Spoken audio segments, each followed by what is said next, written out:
Every day, I take a moment to appreciate the fact that my job is to go have fun with my friends. Give me one right here real quick.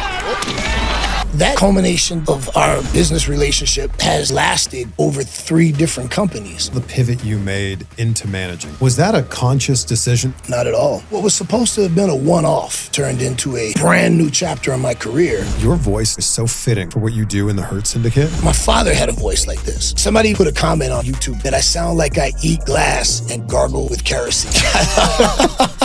You're one of the longest reigning United States champions of all time, but you're hard pressed to find the match where you won that championship. Doesn't exist. How does that make you feel? It's weird because Chris Benoit and I had a really close relationship. He campaigned to drop the U.S. title to me. Do you feel like there was a missed opportunity to be a world champion? Absolutely, because of my felony conviction. Who do you consider to be the greatest manager of all time? Number 1. We've got another live show coming up. I can't wait for this. We're kicking off Survivor Series weekend in San Diego with this. It's Friday, November 28th. Tickets are on sale right now at cvvtix.com. That's cvvtix.com. You've also got the option for the VIP tickets, which include a special Q&A before the show, an Ask CVV before the show, and a meet and greet after the show. So I will see all the real ones there in San Diego for Insight Live. The guest announcement coming very soon. Great to see you. Man, how long has it been since we first met? Our very first sit down. I think it was 2017, and it wasn't a sit down, right? It was in the halls of a high school. No, I think we actually were sitting down in a classroom or something. I think we were standing at an independent wrestling show. I'm going to look it up to find the actual date. I feel like we were sitting at a desk. I didn't do a lot of sit downs at that point in time. But maybe. I just feel like we were sitting at a desk. It was recorded on my iPhone at that point in time with a microphone. And look at this high technology you got now. Dude, almost 10 years. So you've been in the game because from the time we started, from that date when we did that interview. Yeah. How long had you? Here it. Wow. Look at this. Brainbuster Pro. Look at us. So we are standing. Okay. I think that's the one. That was the date on this is February 5th, 2017.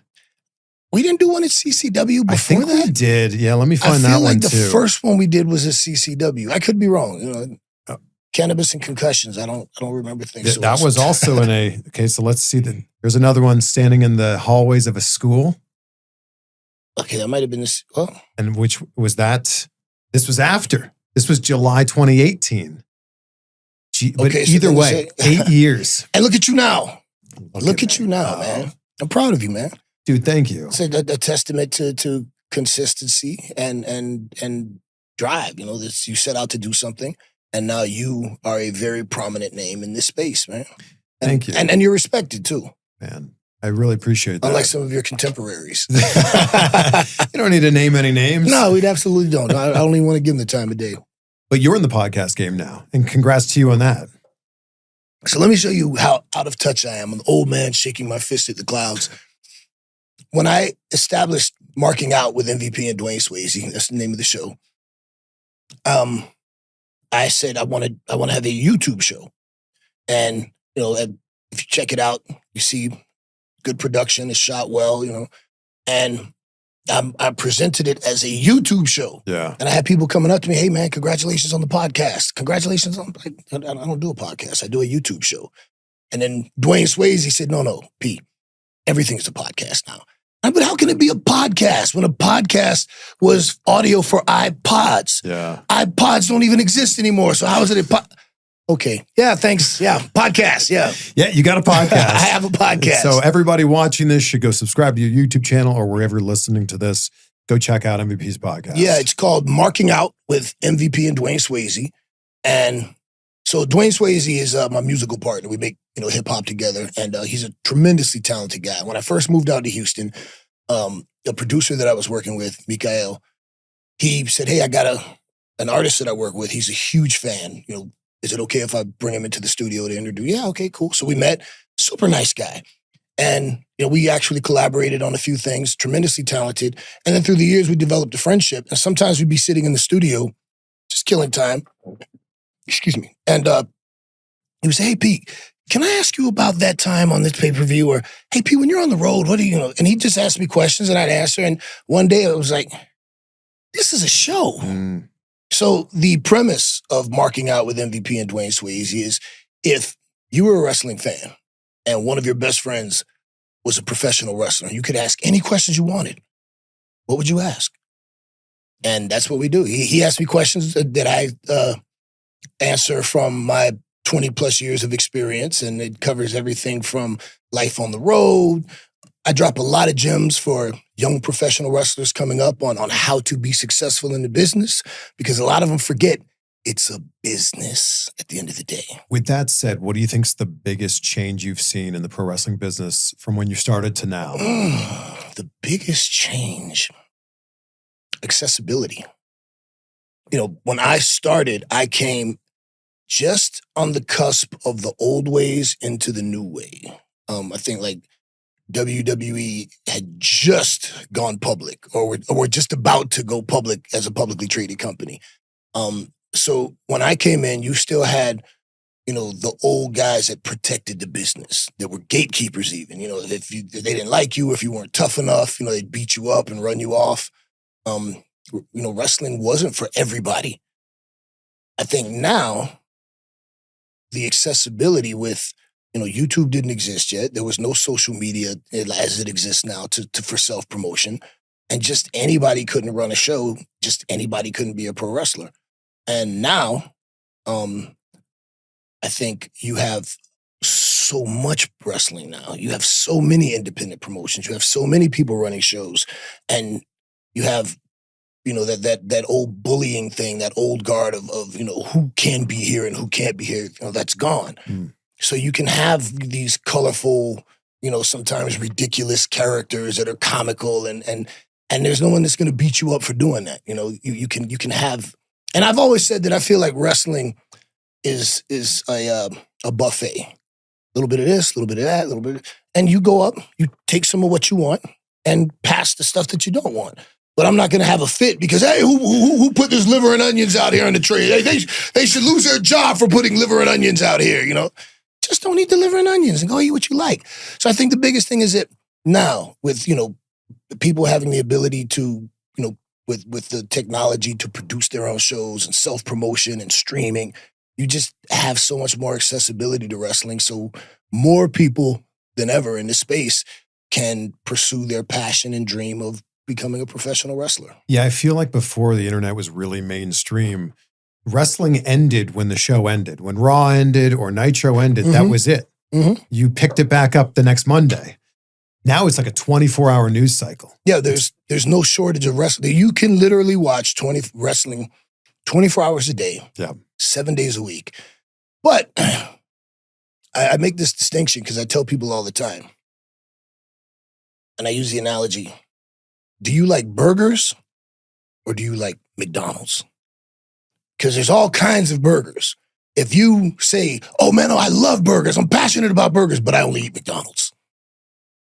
Well, no, you love McDonald's. You don't love burgers because you got Five Guys and you got In-N-Out and you've got Burger King and you've got Whataburger. There are so many different types of burgers out there. But to say, no, but only McDonald's, that's the only burger. That's it. Okay, well, how ridiculous are you? Yeah. You're doing yourself such a disservice if you're not, to use your buffet analogy, if you're not exploring all of the options that are there. And I've always been a wrestling fan. I think people seem to forget that no matter what show you watch, we all love this beautiful thing called pro wrestling at the end of the day. And, you know, some of the vitriol that and I guess that's another thing, you know, in terms of things that have changed from the time I started to where I'm at now. You know, social media has been both good and bad.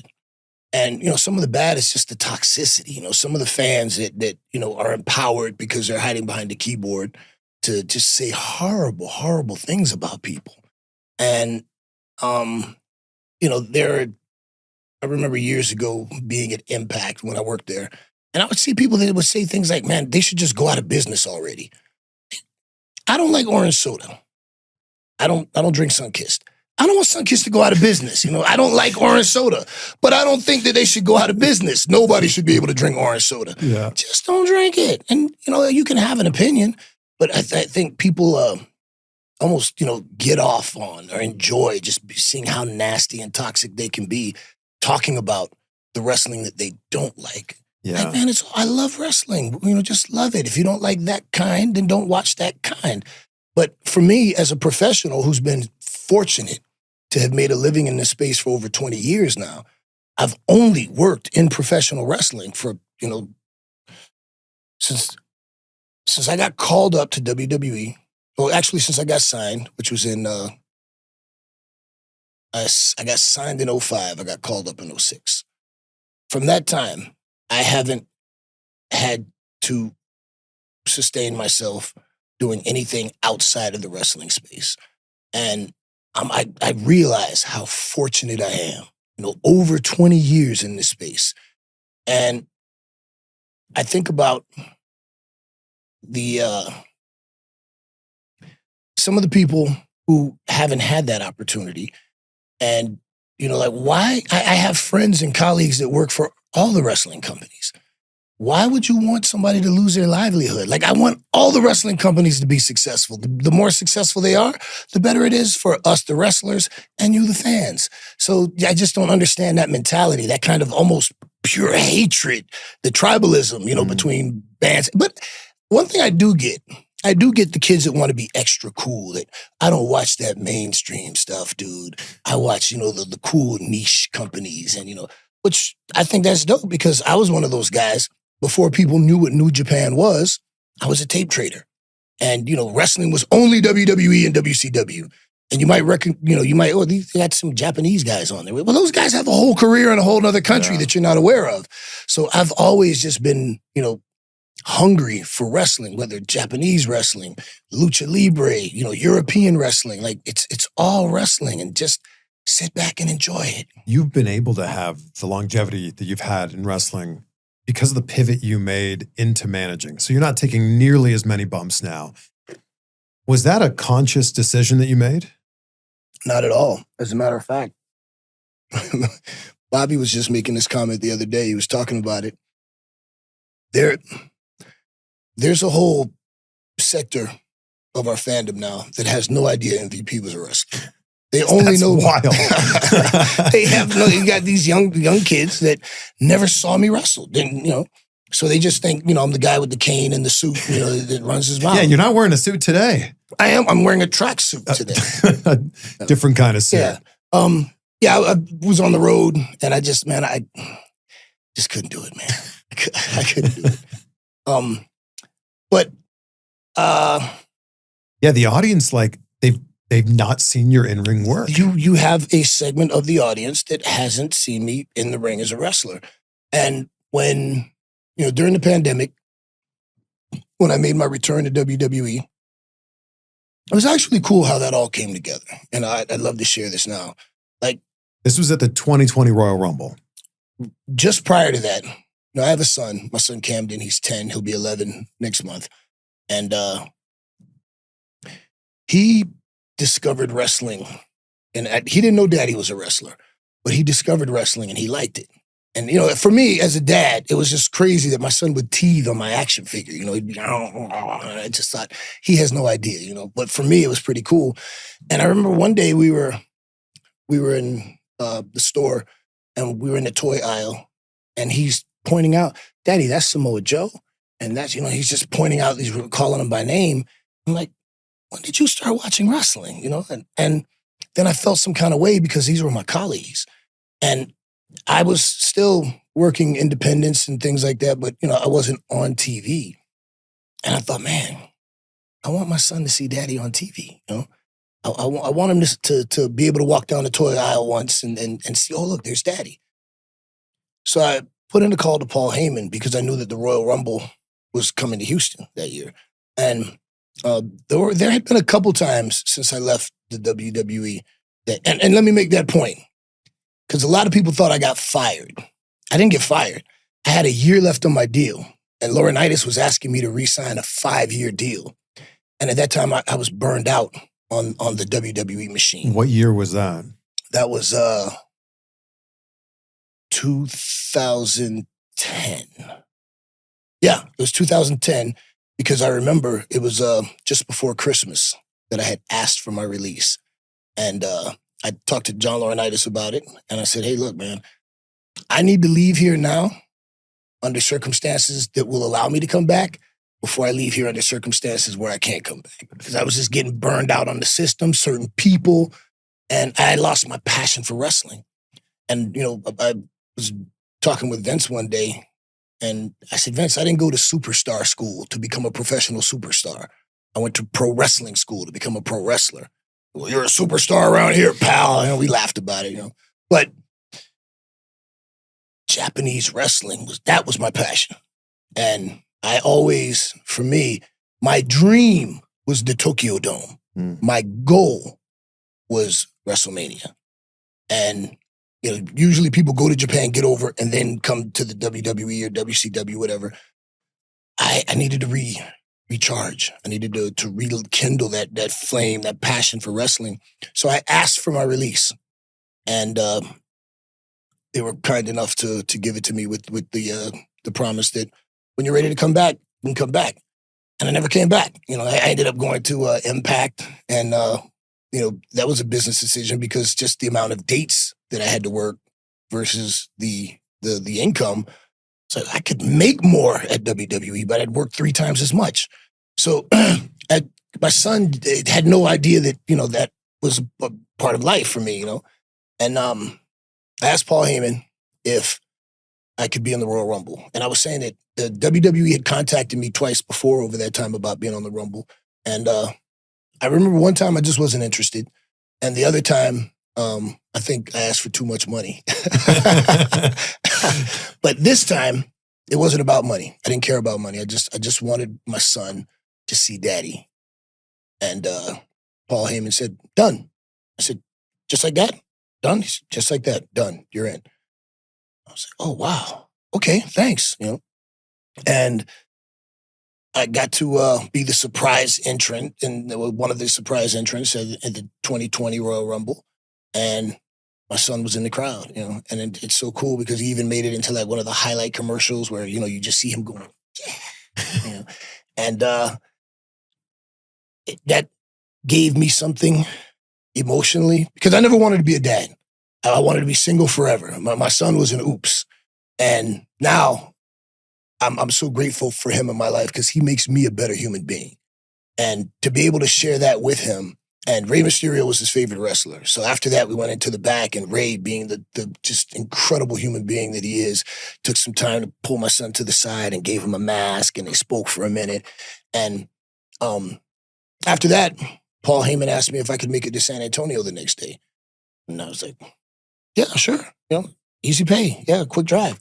And I went, and again, Paulie booked me to be in a match with Rey Mysterio on Raw. Just a cool match, I wasn't even under contract, but my son's mother sent me a video of my son standing underneath the television during my entrance, so my son got to watch daddy wrestle his favorite wrestler. And again, that's all I wanted.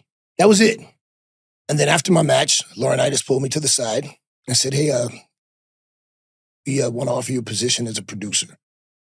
And at that point, I was contemplating retirement anyway. I just felt like, getting pretty close to the end here. And we talked about it and what the ins and outs would be. And I said, all right, yeah, let's give it a shot. Let's see what happens. And I enjoyed it. It was pretty cool, the creative process and learning about, the how that machine works. And then they asked me if I could do a get-over spot with Drew McIntyre and, cut a promo a little back and forth, and I ate a Claymore. And I guess the reaction was so well that a week or two later, they asked me to do it again. Like, that's extra pay. I get paid as my salary as a producer, and if I'm on TV, that's extra pay as talent. Yeah. Do this as often as you like, And I think we did that with Drew like maybe 2 or 3 weeks. And then sometime after that, Edge came back. And then, yeah, put him in there with MVP, dude. So we did something with Edge, gave me a concerto for which he had to apologize to my son. My son was not happy with that. I also had to deal with my son. I told him to clean up his room, and he didn't. And I came back, and I'm like, hey, man, didn't I tell you to clean up your room? yeah. I said, you want to make Daddy angry? He said, no, I don't want to make Daddy angry. He said, but Daddy, can I ask you a question? I said, yeah. He goes, how come you don't get angry at Drew McIntyre? Oh, but then the pandemic hit, and they were laying people off. The old first one fired, last one hired. So I got a text on Wednesday that I was no longer needed. I was being released from my contract as a producer. And I wasn't bummed about it because I figured that was going to happen. And then I got a text on Friday that I was needed at TV on Monday. And I responded, I said, I think you guys made a mistake. I don't work here anymore. Yeah, no, we need you as talent. And I was like, oh, yeah, okay. So coming back to Paul Heyman, this is during the PC era. Paul Heyman had me doing commentary for Main Event. I was still doing some light producer work. I was doing in-ring stuff with the VIP lounge and then backstage stuff. And all of that stuff I was doing for the first couple of months, I wasn't under contract. I was just being paid week to week. And Adam made a joke because WWE had done a Where Are They Now for their YouTube channel. And I was on it, and it was really cool, the responses that I got. It was very humbling, but he said, yeah, remember when we just did a where's MVP now? I'll tell you where he's at. He's on Seg 1, Seg 2, Seg 5, 6, Seg 9, And one of those episodes during the PC era, I was in 9 segments. And I came back, and Mark Carrano was head of talent relations at the time. I said, Mark, what the? He goes, no. I talked to Vince. We're going to get you a contract and get you signed back in. So what was supposed to have been a one-off turned into a card subject to change, brand new chapter in my career. Mm. And we put the Hurt Syndicate, the Hurt business together with me, Shelton, and Bobby. And that organically turned into something that was just amazing. But I was still wrestling at that time. I was still part of the group. And I had already accepted the fact at that point that for the dynamic, like, if we have to take an L for the group, I'll take the pinfall, keep Bobby and Shelton still strong. And then I hurt my knee, and I had torn meniscus in my knee. And at that point, I couldn't, to be honest, they still had me wrestling sometimes. I'd have to go back and get my knee taped up, and it was all swollen. But ultimately, there was never a moment where they said, okay, we're transitioning you to manager of the group. I was always the spokesperson for the group, but now I didn't have to lace up the boots. And the cane was initially, I had a crutch, and I can't wear a suit and a crutch. It just doesn't look right. So initially the cane was legit, but then everybody was saying, MVP, don't lose the cane. When your knee's better, don't get rid of the cane. Yeah. That looks great. And it was just a gradual transition that was never an official transition. And I joke all the time. I say, I absolutely love it because it's extended my career, and I'm making more money now per bump than I've ever made in my life. So 2 more dates have been officially announced for John Cena's retirement tour. We've got November 10th, his last time ever in Boston. That's Monday Night Raw. Then the next Monday, November 17th, his last time ever in New York City at the world's most famous arena, Madison Square Garden. I had the chance to see him at Money in the Bank his last time in Los Angeles, although it's so weird watching this video back now and seeing the heel entrance. It's just so dark, and he's like barely moving around, but so cool to be there for that. And I want to give a huge shout out to the sponsor of today's video, SeatGeek. With over 28 million downloads, SeatGeek is the #1 rated ticketing app. There are more than 70,000 events listed on SeatGeek, including WWE, concerts, sports, festivals, and more. So check this out right here. This is Monday Night Raw in a few weeks here. And the cool thing about SeatGeek is they've got you covered. They've got your back. Every ticket is rated on a scale of 1 to 10, so you know if you're getting a good deal. Look for the green dots. Green means good. Red means bad. Plus, every ticket is backed by their buyer guarantee. And of course, I got a code for you guys. You used up the last code, so there's a new code, CVV2025, that's going to get you 10% off your next set of tickets at SeatGeek. That's 10% off any tickets. Just click the link down below to download the SeatGeek app, and then that code will be automatically applied. It'll be ready to go, whether you're going to see John Cena or a concert or an NFL game, baseball game, whatever it happens to be. Click that link down below. Huge shout out to SeatGeek for sponsoring this episode. What does your closet look like these days? Is it just full of suits? Oh, dude. And were you always a suit guy? Or did the Hurt Business and Hurt Syndicate make you a suit guy? No. So when I used to work out on South Beach doing nightclub security, I had to wear a suit. Cheap $100 off the rack suit, So they weren't nice suits, and they weren't tailored. They're just boxy suits, But I liked the look, like, man, this actually looks pretty good, But when I pitched the MVP character to WWE, he was based on the professional athletes that I would see every week. And, I refer to them now as jackass suits because you see these, first round draft pick with this giant suit that's, too big and, super colorful. And I was like, that dude looks like a real jackass, man. What a heel. Like, only a heel could get away with wearing something like that. And when I came up with the MVP character, I pitched that I would wear those kinds of suits, those, ridiculous Steve Harvey-esque suits. Yeah. And that was the look for that, that uber athlete, modern day sports center, screw up kind of guy.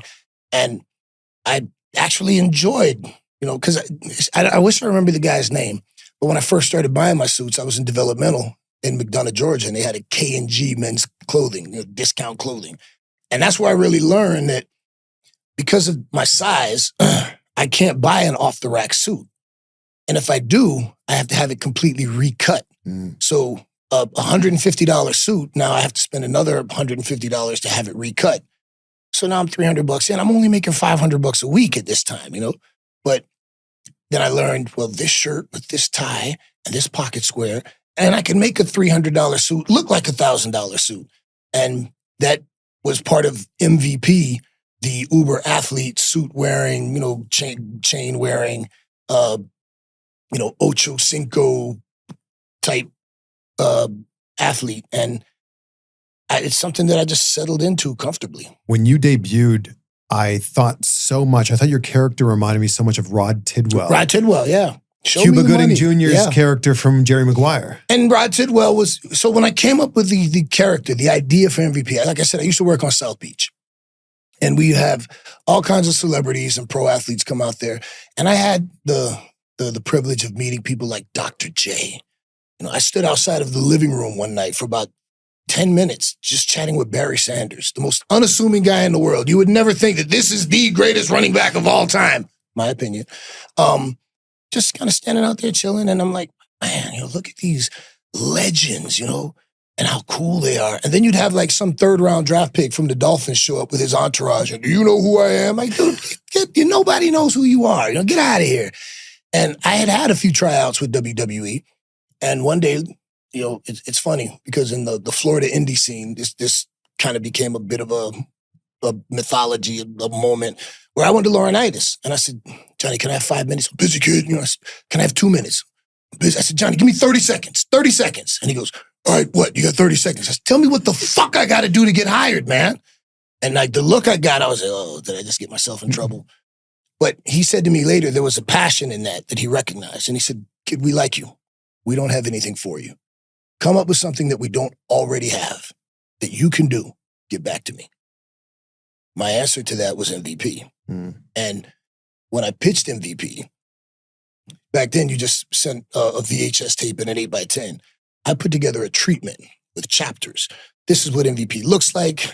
And then Laurinaitis said to me, he said, come up with 10 different storyline ideas. Just give me something. So I decided that I was going to put together something where the writers wouldn't have to do anything.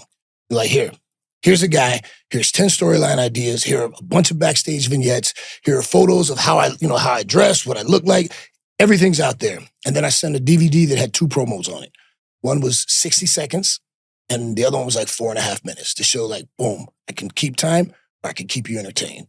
And Court Bauer told me that, they were passing this thing around the writer's room. They had never seen anything like it because no one had ever done that before, sent in something, so extensive and detailed, an actual treatment.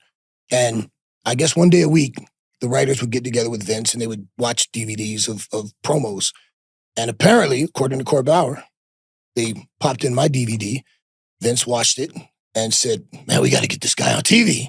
And they said, well, he's not signed yet. And legend has it that Vince said, why the hell not? And 2 weeks later, one of the most vicious ribs ever. Ricky Santana was a good friend of John Laurinaitis, and he was the one that put in a word to Laurinaitis with me because I was terrified. I didn't just want to send my gimmick and then they steal it and give it to Shelton Benjamin, Sure.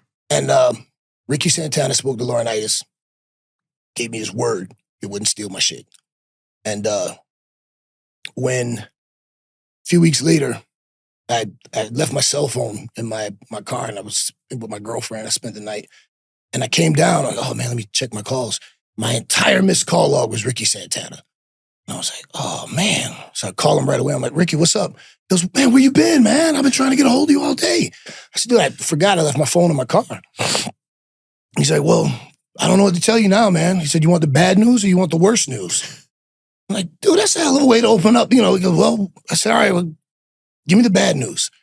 He goes, well, I was talking to New Japan and, they wanted a young, muscular black guy to come in and work on top with Chono. I'm like, okay, and well, now they already found some guy on the West Coast out in LA that they're going to go with him, man. Can you call him back? He's, dude, you missed the window, man. It's gone.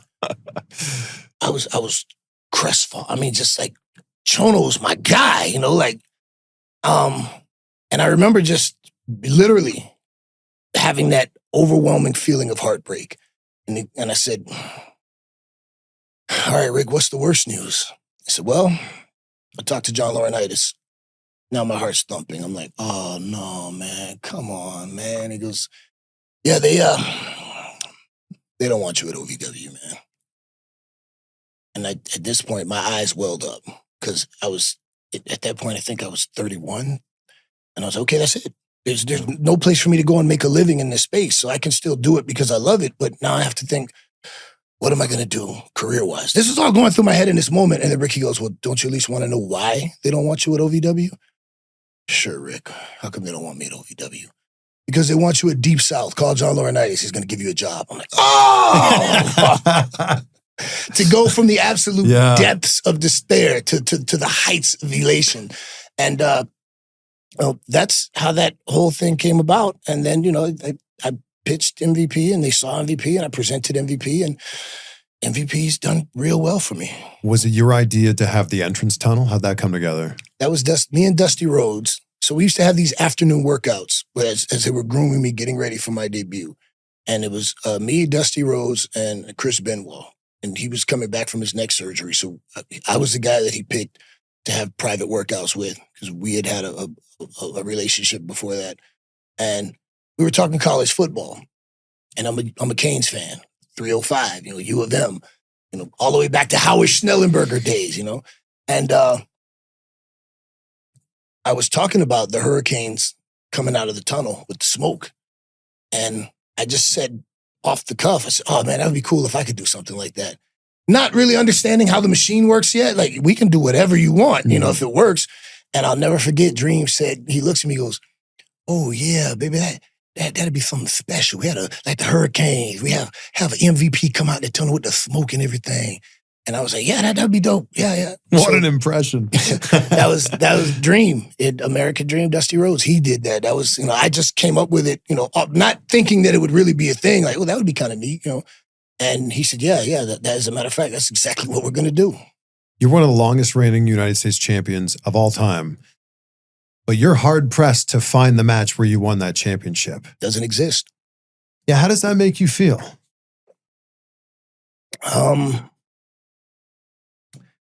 Well, it's weird because Chris Benoit and I had a really close relationship. A lot of people don't realize. He was my favorite wrestler. And I was an extra one day. And I used Norman Smiley, who's one of my friends and mentors, as an in. And I said, hey, Norman said to say hi. And I said, do you mind if I pick your brain for a little bit? And he said, yeah, sure. After I eat, let's go up in the bleachers and talk. And he said, well, before we start, let me ask you, who are some of your favorite wrestlers? And at the time, I was just, Japanese wrestling was my thing. So when I told him that, he just, fuck yeah. He said, all right, because sometimes I ask people and they're like, I ask them, who's your favorite wrestler? And they're like, Ultimate Warrior. And I'm like, get the fuck out of here. But he gave me his address and told me to send him a DVD with some matches. And I was like, oh, this is like you're an actor asking De Niro to check out your clips. And he didn't just watch it. He took notes. So couple weeks later, when we spoke, he went over, and was telling me this, that. And at the time, I was really like over on the South Florida indie scene, but I wasn't really like getting booked to go different places. And it just seemed like nothing was happening for me. And I was married at the time. And I told my wife, I said, man, am I the guy that sucks but doesn't know it? Am I that guy? Because there's that guy who sucks and he doesn't know he sucks. He thinks he's good, Yeah. And my ex-wife, she said, if Chris Benoit says you suck, you gonna let this go? I said, if he says I suck, I'm done.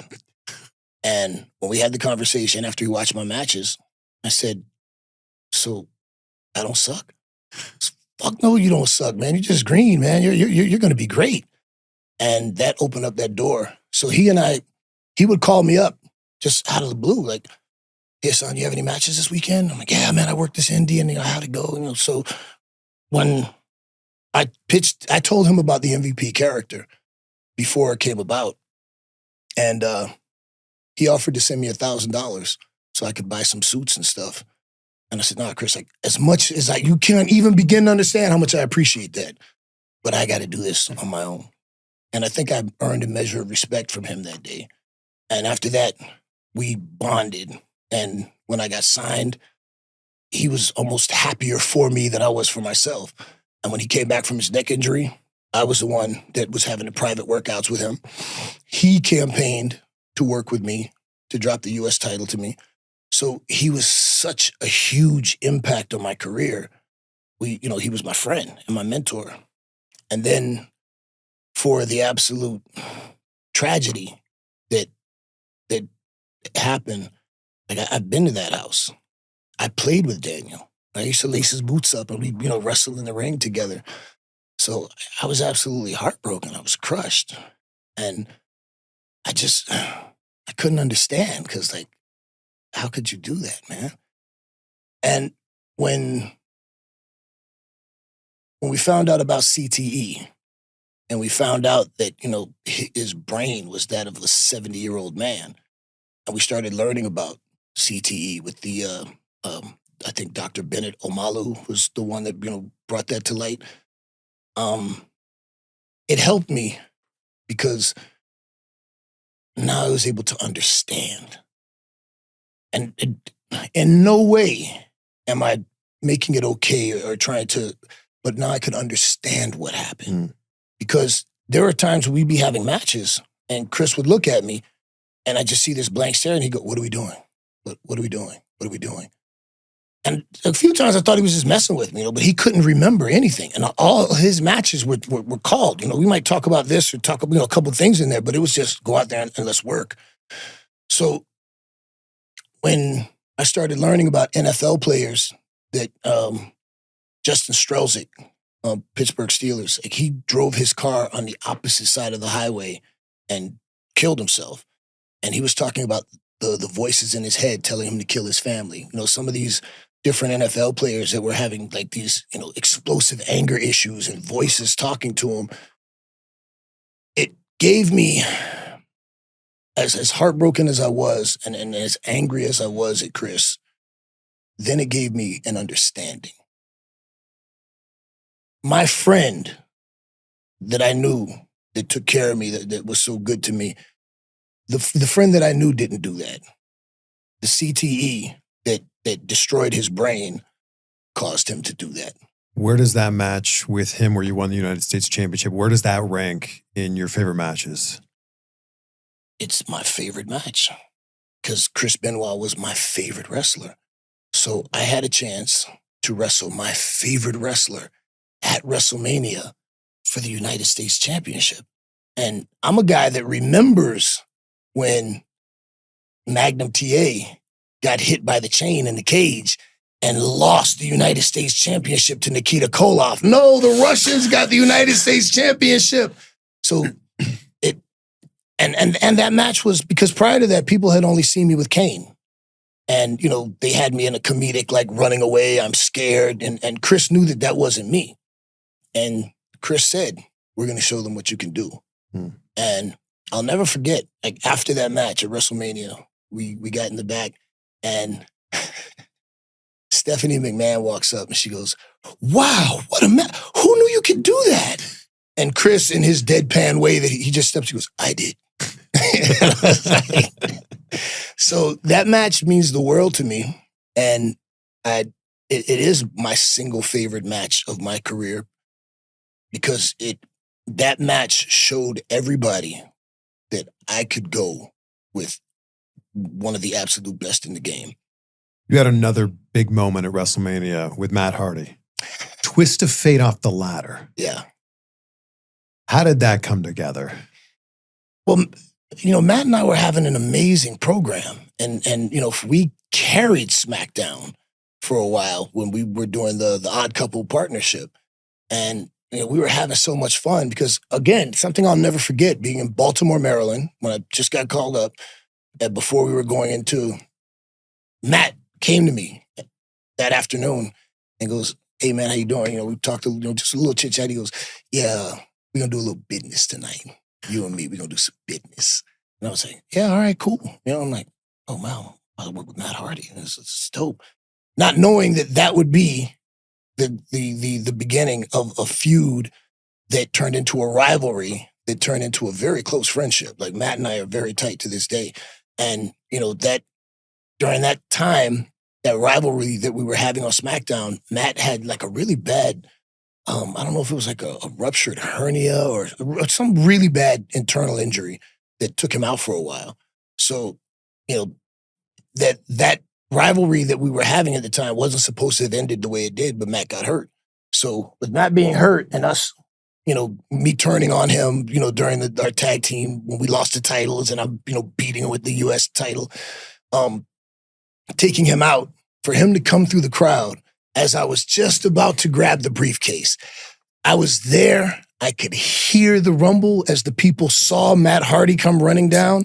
And when everybody saw and he came up, that sound, that moment, every professional wrestler wants to have that moment under those lights on that stage where everybody gives you that explosive pop for that moment, And in pro wrestling, people forget. A lot of the time, people don't remember who won and lost the match. Yeah. They remember moments. Yeah. And that was definitely a moment.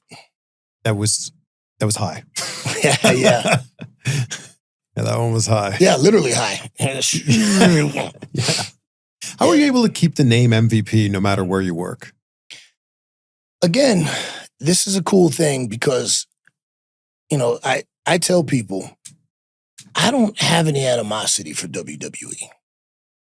There's some people that work there that I dislike immensely, but overall, the company, I don't have a problem. And for whatever one might say about Vince McMahon and John Laurinaitis, they let me, when I came up with MVP and I pitched it, they could have said, well, we're taking your name. They didn't. They put it in my contract that MVP was my intellectual property. I hadn't done a legal trademark yet, but I did the, mail yourself envelope kind of thing, the poor man's trademark. I did all that. And they elected to let me have it. They didn't insist that I turn it over. They never tried to muscle me into, it's yours. You came up with it. You can keep it. And I want to say like me and CM Punk were probably like the last guys from that era that were able to keep our names. So, Vince and Laurinaitis didn't do that to me for whatever reason. I have no idea. But I've been fortunate because I didn't have to be formally known as, or I didn't have to turn into VIP. I took the MVP to New Japan. I've taken it to Mexico. I've taken it to Impact. Everywhere I've been. And I've been able to establish that brand. There has been a lot of talk about VPNs lately, and don't worry, we've got you covered. NordVPN.com/CVV. One of the great things about this is it allows you to access content that's not available where you live. You just go in, change your virtual location with just one click, and that content that wasn't available where you live, or maybe costs more where you live, boom, you're in, you're set. And it's not just about that, it's also about security, which is something I don't think we consider enough, especially when you're on public Wi-Fi. When I'm traveling to do interviews like this one and you're accessing websites in different parts of the country or different parts of the world, it gives me peace of mind to know that my information isn't just out there for hackers to go in and just snatch up. And it's super fast and you can use it on your phone, your tablet, your computer, wherever. So if you want to check out NordVPN for a limited time, check out this exclusive deal at NordVPN.com/CVV. Look at those deals right there. A huge discount plus 4 extra months, and there's no risk with Nord's 30-day money-back guarantee. So give it a try. It's NordVPN.com/CVV. With everything you've done in your career and as over as you've been, do you feel like there was a missed opportunity at some point to be a world champion? Somewhere? Absolutely. Is there a specific time? Well, I was told, I don't know this for an absolute fact because I wasn't in on the meeting, but I was told by some people that were, that, as a matter of fact, one of the writers, that there was talk about MVP being world heavyweight champion, but there was reservations because of my felony conviction. So for those of your viewers that don't know, when I was a teenager, I was coming up in Miami, rough, gang, violence. I was an armed robber. And I did a robbery, and I ended up going to prison for several years. 9.5 to be specific. 9.5 years I served, from 16 to 26. Sentenced to 18.5 years. 18.5 with a mandatory 3 for the sawed-off shotgun, meaning for 3 years you can't get time off for good behavior. And consequently, it was as a result of that, when I was at work release getting out of prison, I met a correctional officer, primetime Daryl D, and he was an indie worker. And that's how I got into the business, because he would bring in videotapes for us to watch in the morning before they would open up the center to let us go to work. So guys would have, couldn't leave till 7. So it'd be like 10, 15 minutes, people just kind of milling around, and he'd bring in tapes, and I would be, hey man, how do you guys do that without really killing each other? And he was like, well, I see you out there playing basketball, working out. You got a good physique. You're athletic. When you get out, if you want to give it a try, let's, come on, I'll show you something. So that's how I broke into wrestling. But going back to my conviction, it was at, work release that I met the correctional officer who introduced me to my career. But now I'm a convicted felon. So they didn't want to make you the world heavyweight champion? Because there were potentially countries that I couldn't get into. So how can you be the world heavyweight champion, but you can't go to this country? Wow. Like going to Japan. Japan is very strict about people who, like James Brown, they wouldn't let into Japan. But because I went over for a Japanese company, they were able to smooth it over with the visa process. Canada, I couldn't get into Canada for a long time. I had to go through a process there where people had to write letters of recommendation, and I had to, a whole bunch. It cost thousands of dollars in legal fees to get something in Canada they call a letter of rehabilitation. They said, okay, you're rehabilitated. You can come to Canada. You always have to bring this letter with you, because if they ask, have you been convicted of a felony? And I say, yes, but here's my letter of rehabilitation. Then I can get in. Australia. The last time I went to Australia was with Tommy Dreamer's House of Hardcore. It literally took an act of Congress. at the 12th hour, some parliament official, nobody wanted to sign off on my document to let me in. And somebody knew somebody some member of parliament or whatever, signed off on it, and I was able to get in Australia. And now England, the United Kingdom, just started the electronic transfer authorization. And they asked the question, have you been convicted of a felony that required you to have a 12-month stay or longer in a correction? Well, yeah, I did 9.5 years. So I answered truthfully. And that's why I wasn't allowed in for Forbidden Door.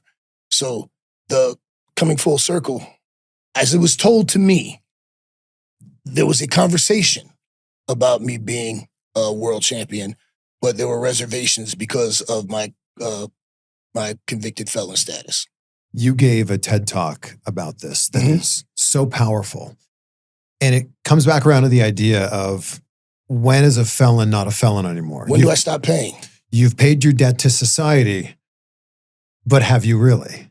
Well, we have this contract with our society that says if you commit a crime, you get caught, you get convicted, you go to prison, and you pay your debt to society. Yeah. And when you get out, your debt is supposed to be paid. But there's that box. Have you been convicted of a felony? So and they can discriminate against you. Yeah, legal discrimination. And in some cases, I understand that. If you're a pedophile, then no, you should never be able to work, at an elementary school. Of course not. Yeah. And I understand people having reservations. Hey, you were once an armed robber. Do I want you working in my jewelry store? I get it. But if, when I got out of prison, I remember trying to get an apartment, and there was a background check. So you do your time, you get out of prison, and you can't rent an apartment, you can't get a job. But I thought I paid my debt to society. Now there's no place for me to live, no place for me to work. What am I supposed to do? And there's a part of me that believes very strongly that that's on purpose, to maintain the recidivism, because the correctional the for-profit prison system and the correctional systems in most states generate a lot of money. So, but you're still paying for the sins of when you were 16. A bad decision, and I always make this distinction. People go, "Oh, you were a kid, you made a mistake." No, I didn't make a mistake. I made a conscious choice to commit it. I planned out an armed robbery, but I made a bad choice. And at 16, most of us weren't making the best choices at 16. But I went to prison. I paid my debt to society. And then when I came home, I had to prove again, hey, look, I'm trustworthy. Look, I'm not going to rob your store if you give me a job here. But all these years later, I still can't vote. I can't vote in the state of Florida. They passed an amendment so that you can vote in the state of Florida. But I live in Texas, so that doesn't exist in Texas yet. So I can't own a firearm. I can't vote. But I still pay substantial taxes. So it's weird how that works. But yeah, that's when do we stop paying? Do you still remember your inmate number? You'll never forget it. Yeah, yeah. What is it? 190197. Florida State of Corrections or Department of Corrections? Yeah, number 190197. You never forget it. Like if you've been to the military, you never forget your military ID number or whatever. It opened my eyes so much. That was such a powerful TED Talk, and I'm so glad I stumbled across it years ago. Thank you. I'm doing another TED Talk. What's the topic of that one? This one, this is going to actually surprise people. The working title is Real Men Get Help. And I, at about I was 40, 41, I was on a flight and I had a panic attack. I didn't know what was happening. And I just started sweating, and I felt like a tightness in my chest and a weird tingling. And I thought, am I having a heart attack? Like, what's going on? And I found out after the fact that it was, an anxiety-induced panic attack. I had no idea what that was. And I didn't do anything about it. I thought, well, man, that was strange, And then periodically it would happen. And over time, they started to get a little bit more frequent. But I would always just zen my way through it. Just woosah, just breathe. He'll be fine. Walk it off, And I had no idea, I went to a doctor, and the doctor said, you're fine, And I actually went and rewatched the entire Sopranos, because Tony Soprano was, and I could identify. Like, fortunately, I wasn't passing out, but I was having moments where I was like, I would hide. I'd go hide for a little bit because, man, and they subside in a few minutes. But for that window of time, they're debilitating. And I would mock people. Like, oh, yeah, you're having an anxiety attack. Get out of here, man. Really? Really? I had absolutely no sympathy or empathy until it started to happen to me. And I was told, I went to see a therapist. I was talking to him. As a matter of fact, let me give credit to Chris Manzioni, our sports psychologist at AEW. We were talking about it, and he said, I gave him an overview of my life, childhood trauma, physical abuse, coming up in the streets, and, violence in the streets, my time in prison where you're fight or flight 24 hours a day, And it never occurred to me that I could have PTSD. That's combat veterans get that, But I've been shot at. I've been stabbed. I've been through like some violent, traumatic things. Never occurred to me that, that would be something that would happen to me. And he said, we all have a reservoir for our trauma. And that reservoir builds up. And if you don't address it, it's going to find a way out. And he said, these panic attacks that I'm having periodically is the way of the unaddressed trauma finding its way out. And he said, you, my friend, have a Hoover Dam-sized reservoir of trauma. So this TED Talk is about me.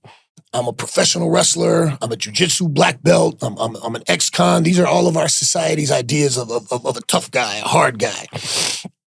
But we also have this rule in society that men have to be tough. We don't get help. We don't complain. We're manly men. And I finally went to talk to somebody to address these issues, to address this unaddressed trauma that I've had, from my childhood. And just talking to somebody actually helps. And I know there are some people that say, therapy's bullshit, and okay, maybe it doesn't work for you. Those people have clearly not. But I have found that it's allowed me to address some things. And I discovered that and like 36,000 men a year in the United States take their own lives.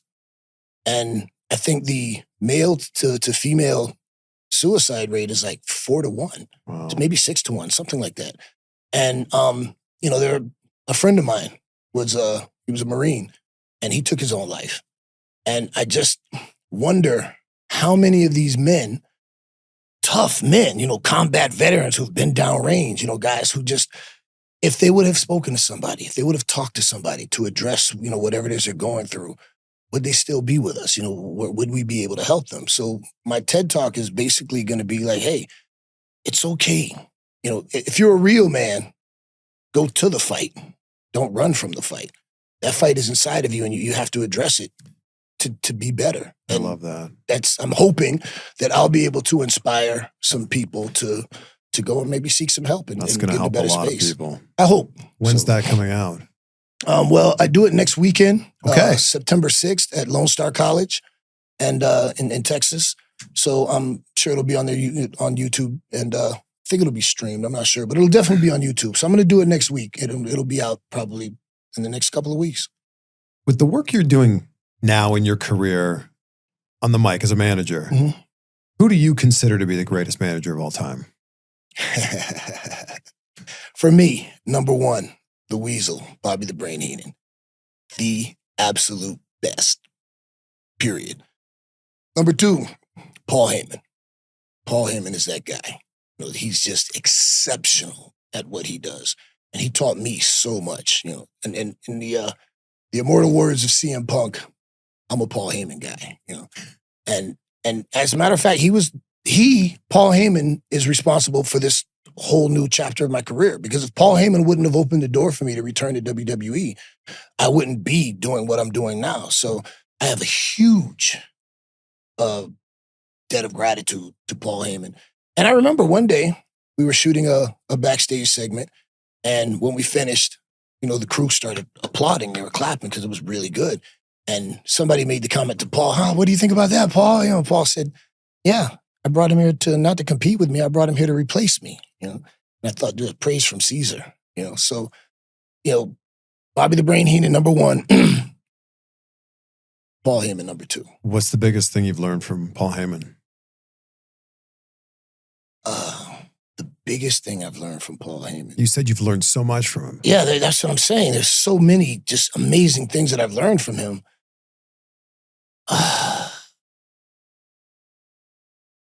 You know what? I heard this a long time ago, and Paul Heyman emphasized this for me. A long time ago, I heard somebody say, when I was in prison, you have 2 eyes and 2 ears, 1 mouth. Watch and listen twice as much as you talk. And,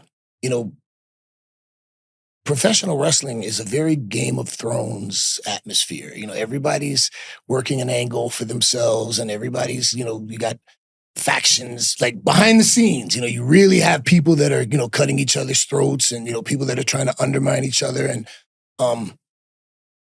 Paul Heyman really, early on when I first got called up, he pulled me to the side and he explained to me how this guy's the top guy.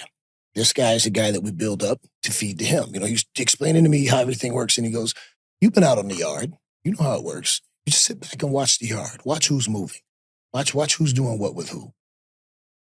And that'll take you a long way. And I was like, okay, yeah. The only problem for me, I used to tell him, the difference is you can't apply prison yard politics to pro wrestling because prison yard politics are backed up by violence. You can't go and shank somebody in the locker room but yeah, just to be astute, pay attention. Watch how everything's moving, and be cool with everyone, but align yourself with no one. Your voice now is so fitting for what you do in the Hurt Syndicate. When did your voice start to change? Because the voice you have now is not the voice you had when you debuted in WWE.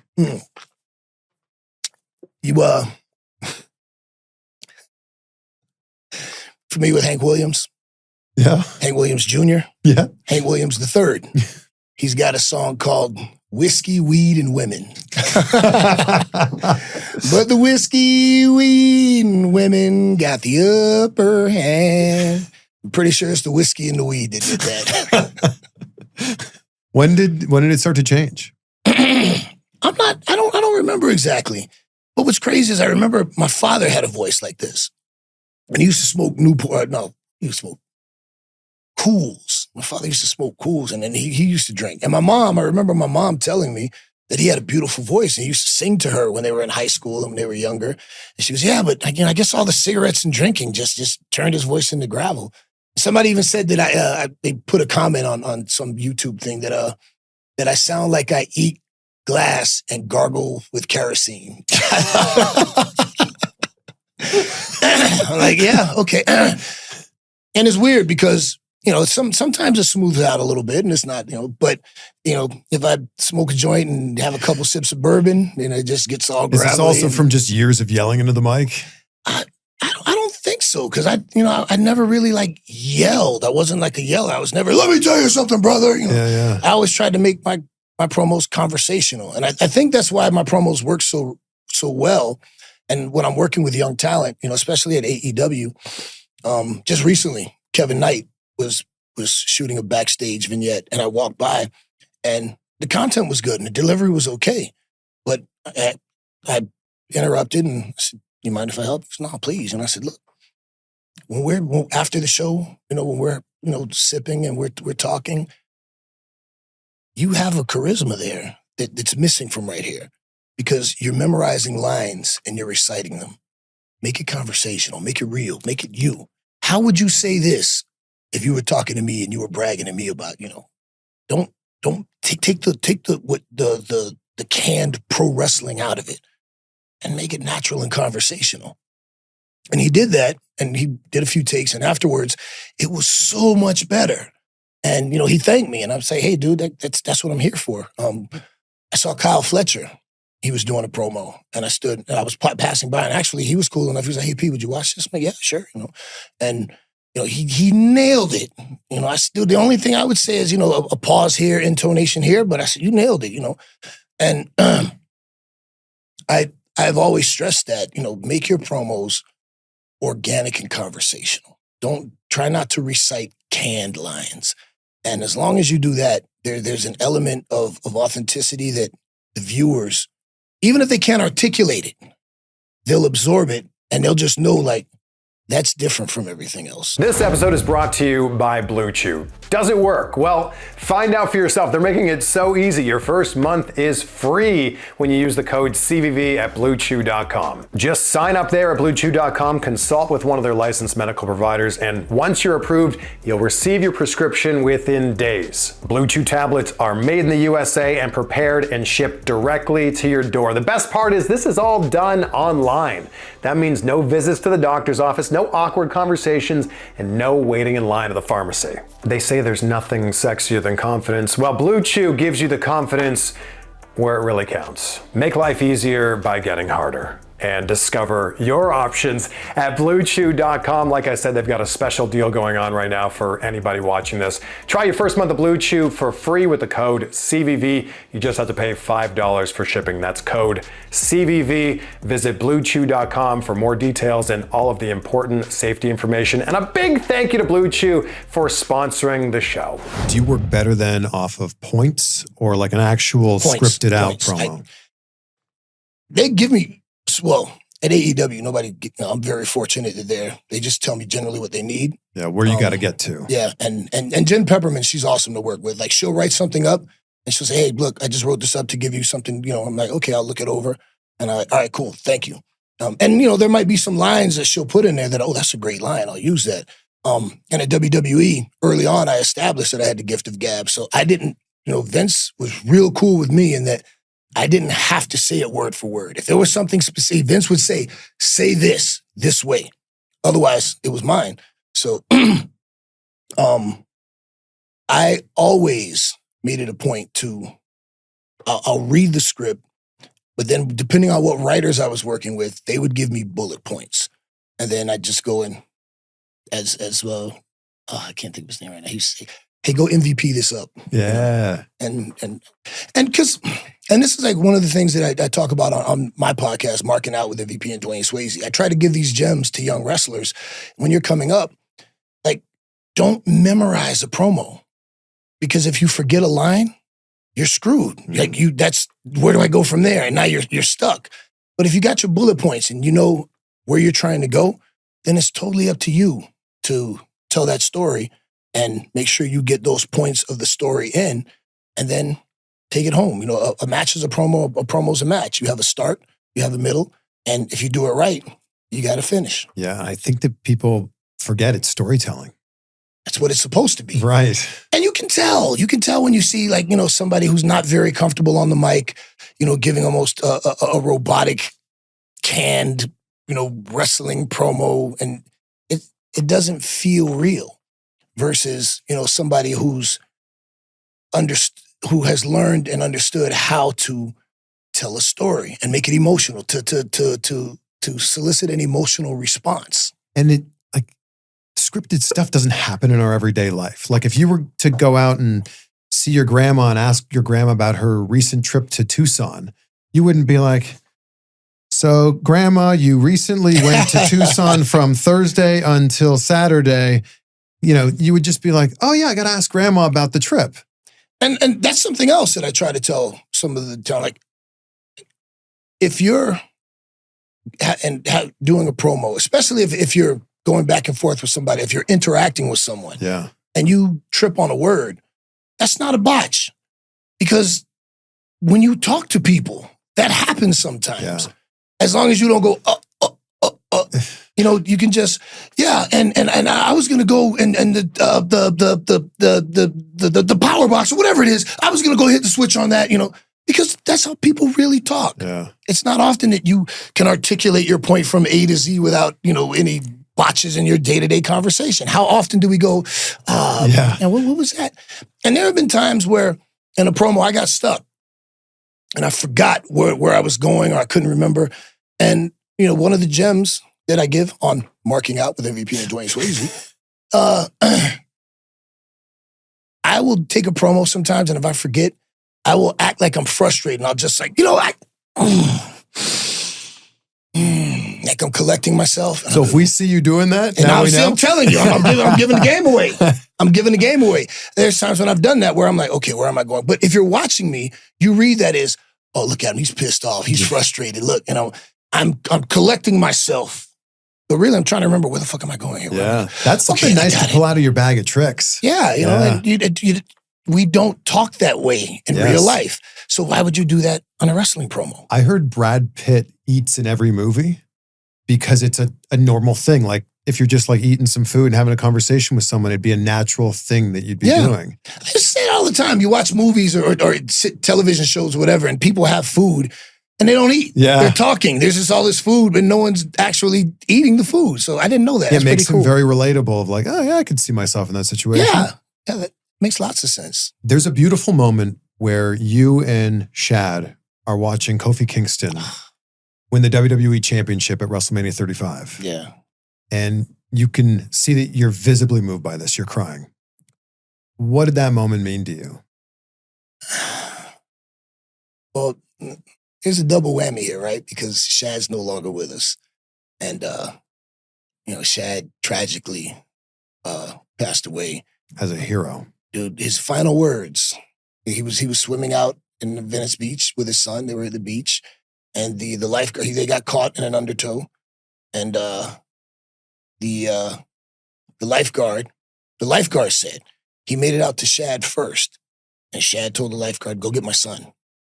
And Shad went under and didn't come back up. And he washed back up, I think 3 days later, And me and Shelton, we used to verbally beat Shad up so much. Like he was our big goofy little brother, And I used to tell Shad all the time, dude, I can handle you in small doses, But what a great guy.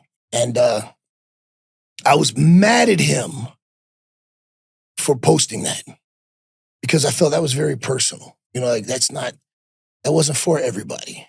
But when I saw the response to it and what my response meant to other people, then, I apologized to Shad. I said, I owe you an apology, man. And we laughed about it. But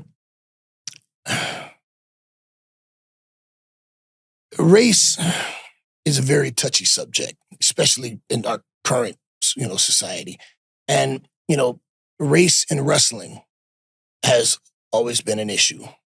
And, when you look at various companies that have been around for decades and, they've never had, an Asian champion or a Hispanic champion or a Black champion, then that just comes from the mindset that existed. And even in this way, because if you look like old WWF back in the day, it was the champion was meant to be marketed to his people. Bruno Sammartino, like the Italians, other people liked him too, but the Italians came out for Bruno Sammartino. Pedro Morales, the Puerto Ricans came out, that was marketing. It was done that way. But representation matters. And, when you have an opportunity to see somebody on the screen that looks like you, that means something to little kids. And lots of people say, oh, well, I don't see color. Well, you're wrong for saying that. You should see color. We should celebrate our differences. With different foods, different music, our complexion's different.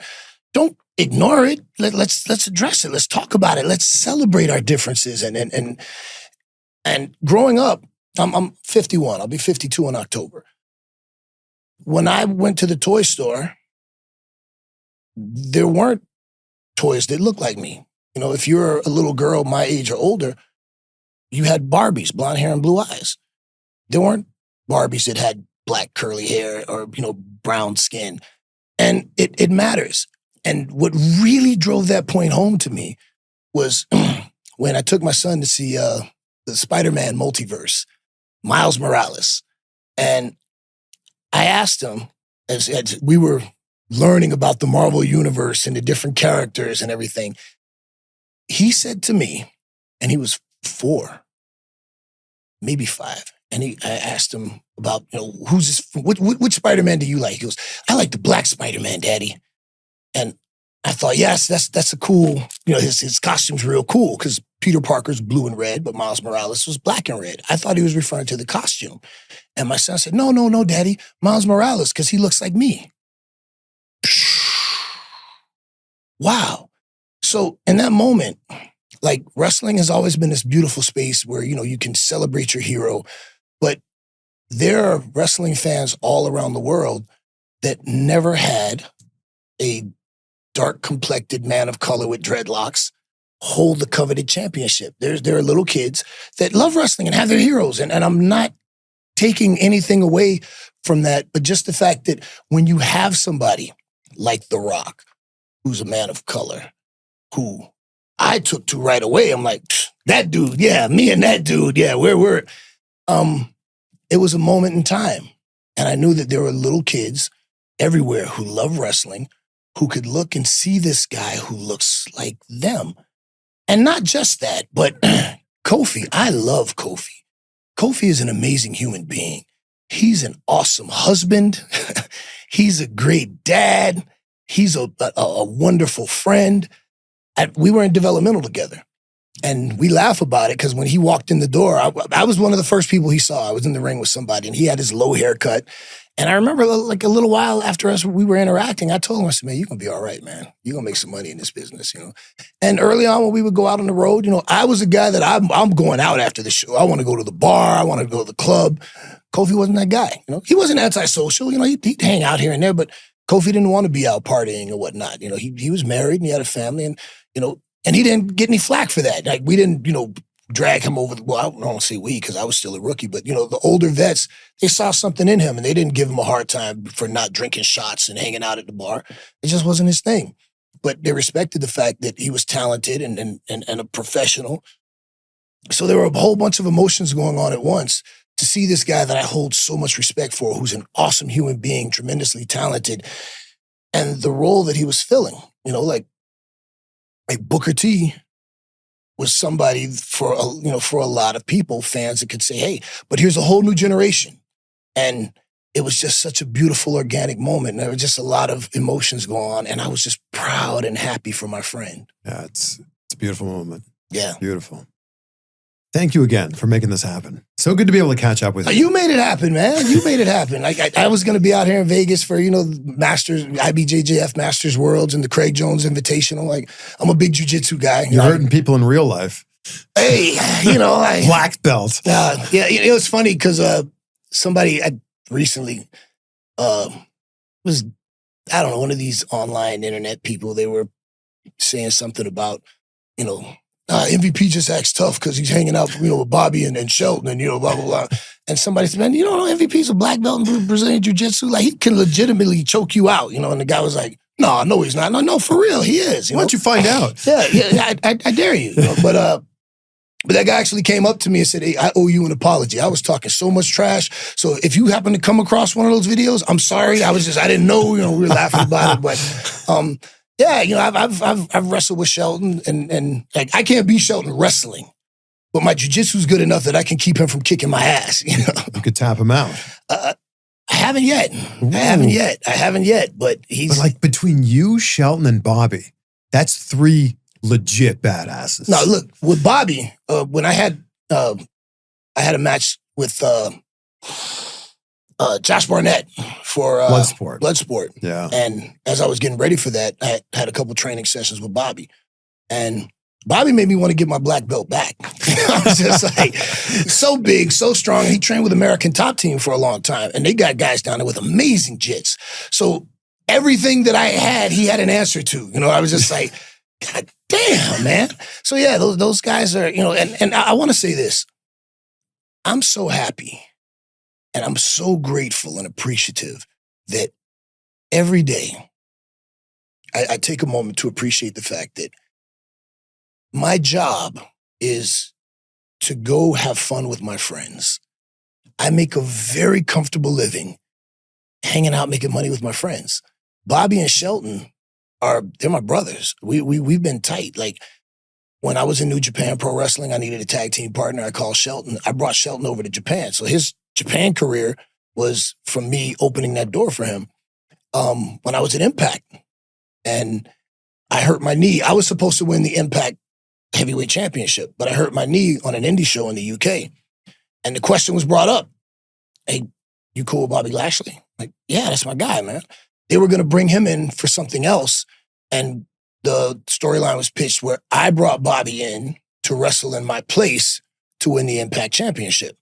And people have asked me, like, man, do you feel some kind of way that you didn't get a chance to win the TNA Heavyweight Championship? And no, not at all, because what happened was way better. You know, like, I stepped to the side and said, yeah, put the title on Bobby and I'll be the hype man.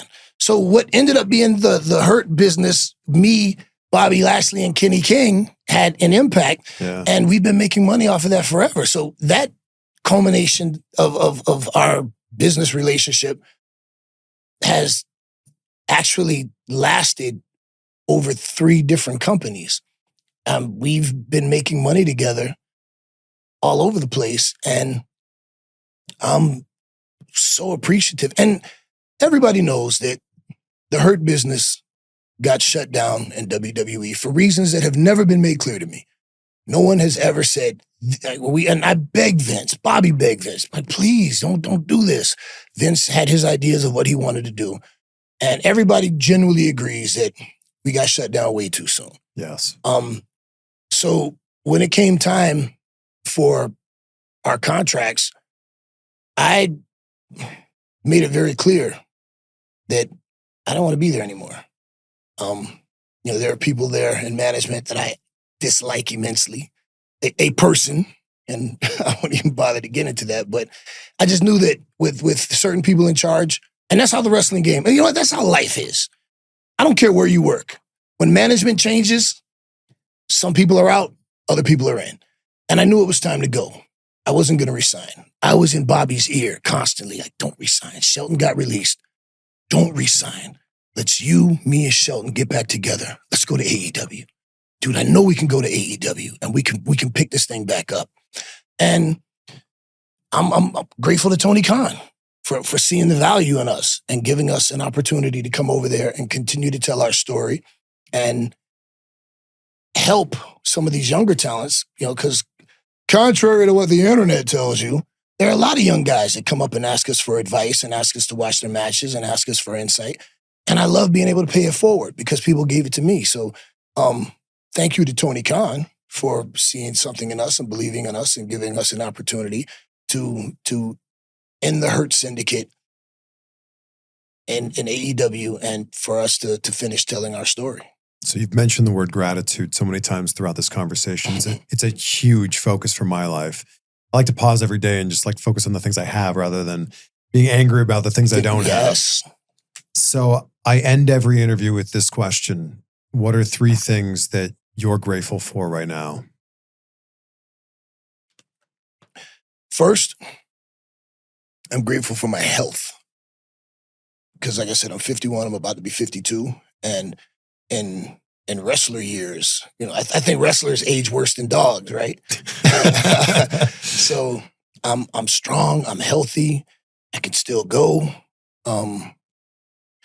I've had a lot of friends and colleagues over the years that they're not here anymore. Something else is very important to me, and for the people that are watching this, like men specifically, once you get in your late 40s, early 50s, please go get a CT scan. Please go get see if your heart's clogged up. I had 4 friends who were, we lost Uptown Frankie Capone from Francisco Cayazzo, my good friend Mike Taylor, Mike Scherer,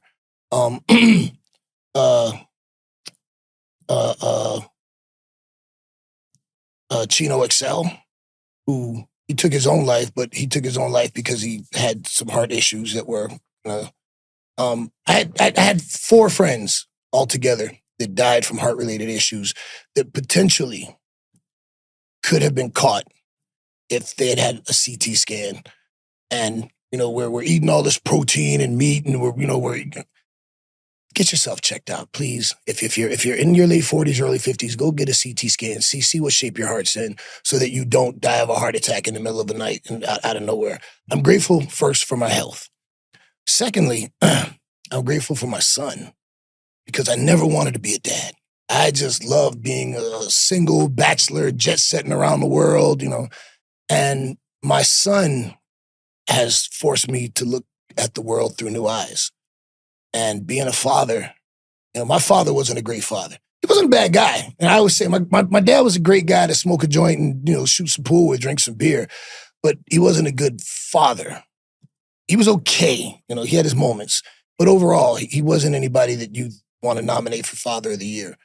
And I always promised myself that if I ever had a kid, I don't want it, but if it happened, I just had to be a better dad than my dad was to me.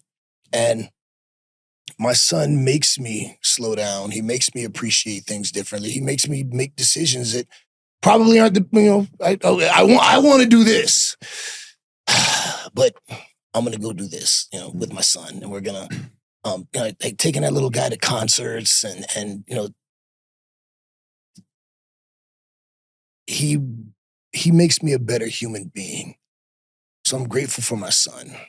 And I guess last but not least, I'm grateful to have had and to have the career that I have. I mean, it's rare to have a career in the professional wrestling industry that spans 2 decades.